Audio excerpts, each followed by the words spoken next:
I've ran away from my kids and I'm hanging outside to talk to you guys about Fermentation Friday and what I did this week, which is I did a second ferment on my kombucha.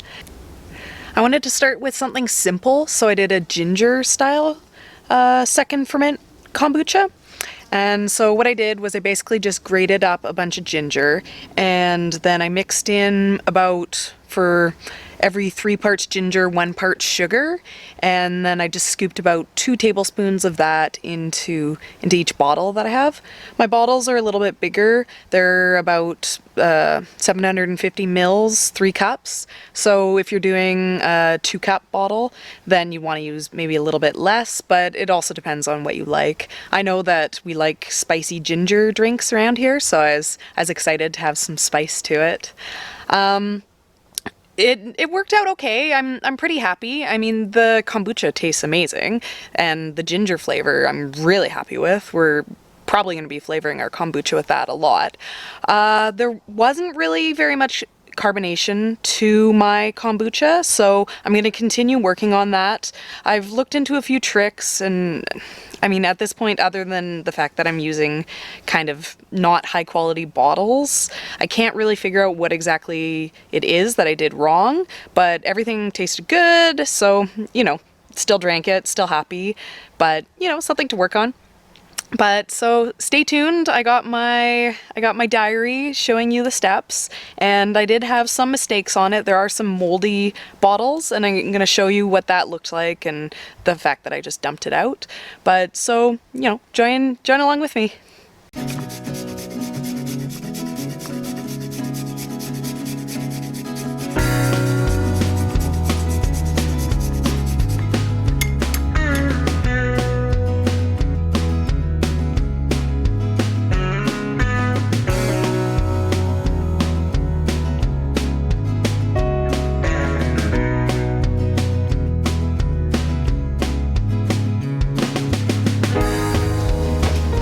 Hey everyone, so it's been about a day and a half since I bottled up my kombucha into the secondary containers.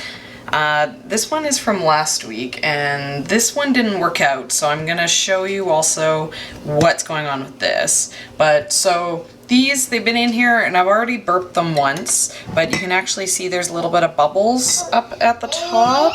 Let's get in this one, you can really see the bubbles on it. Yeah, so those bubbles let me know that there's actually some stuff going on, which is exciting. When I filled up the containers, it was actually a little bit bubbly coming straight out of the kombucha container. So I'm just going to quickly show you what it means to burp a vessel. It basically just means you got to open it up and let some of that right there, that's burping it. You just have to let some of the gas out, because as you can see, that pressure is building up in there. This is probably more of like a 2-hand thing, but I got the camera.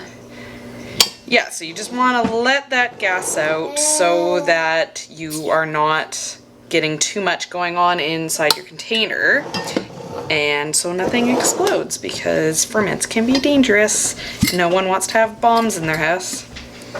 Yeah, so looking pretty good.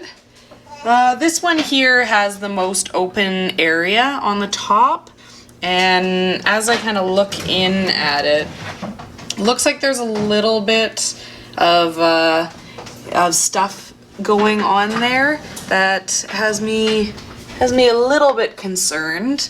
I just put straight ginger into it, so that could be an issue. These ones, the space on the top isn't very big, so I shouldn't have to worry too much about mold, but this one, that's a lot of air in there, so that might not have worked. It was just the last little bits that I had left, and I wanted to actually try that sooner than the other bottles. I was hoping to try that today, but I might not actually bother with that. Let's open this up and actually look in there. Yeah, so that kind of looks...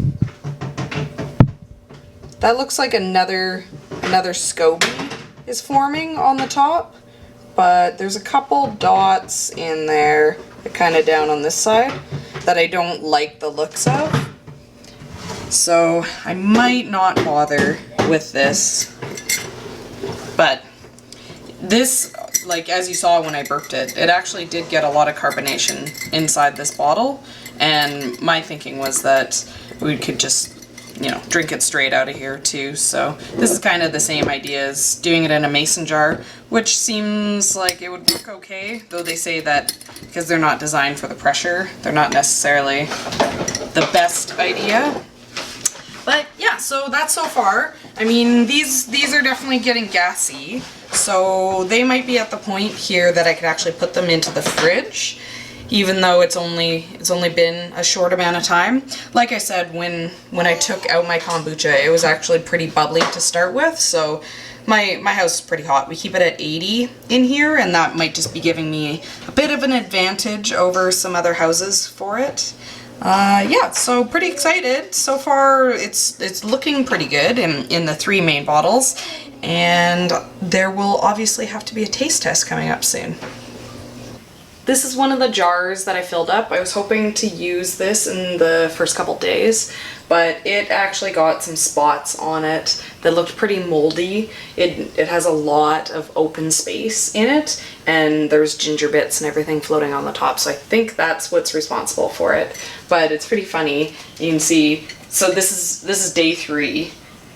On the top here, I already have a pretty good SCOBY that's formed in there, which is, you know, just funny to me that it that quickly formed and that much of a layer.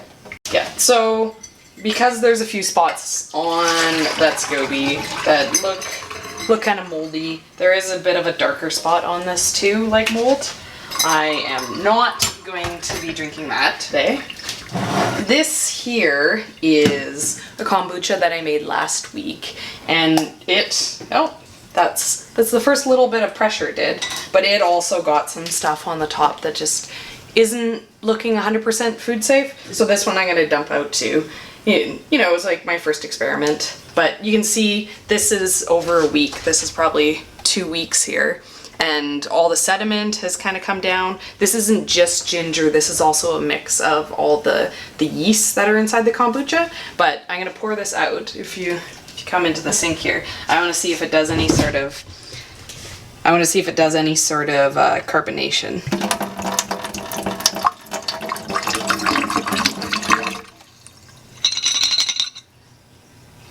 Yeah, so it doesn't really look like there's too much bubbles in there.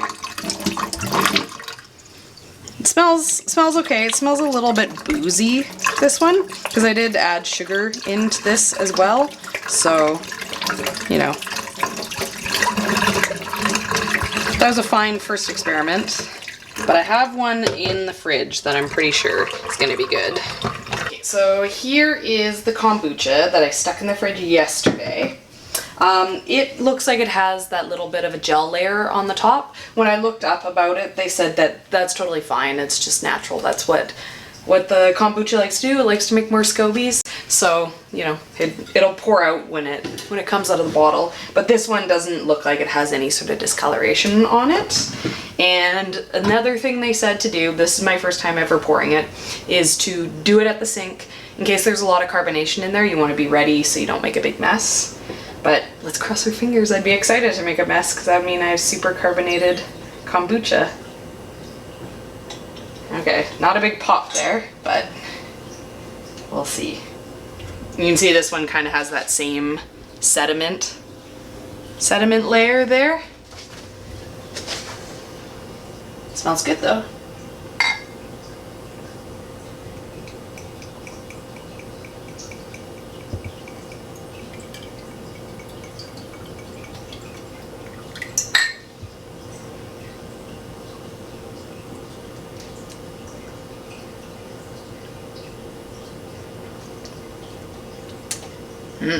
Tastes really good. Super spicy from the ginger. It's pretty flat. I know that when I was burping the bottles, these are just IKEA bottles, so they're not actually designed to be holding anything with carbonation inside them. Whereas the other bottles that I have, when I was releasing the air on them, they'd make a big pop every time I did it. So I'm hoping that those actually have a little bit more carbonation in them. But yeah, super happy. It tastes really good. I like it. Yeah? Yep, I better, because you're going to be making lots of it. Do you actually like it? Yeah, no, it tastes good. Kind of tastes like almost like a gin mule. Yeah. You know, like the ginger and then the lime. Yeah. And then that like just little bit of a boozy taste to it. We'll definitely be making boozy stuff with it. Yeah. Cheers.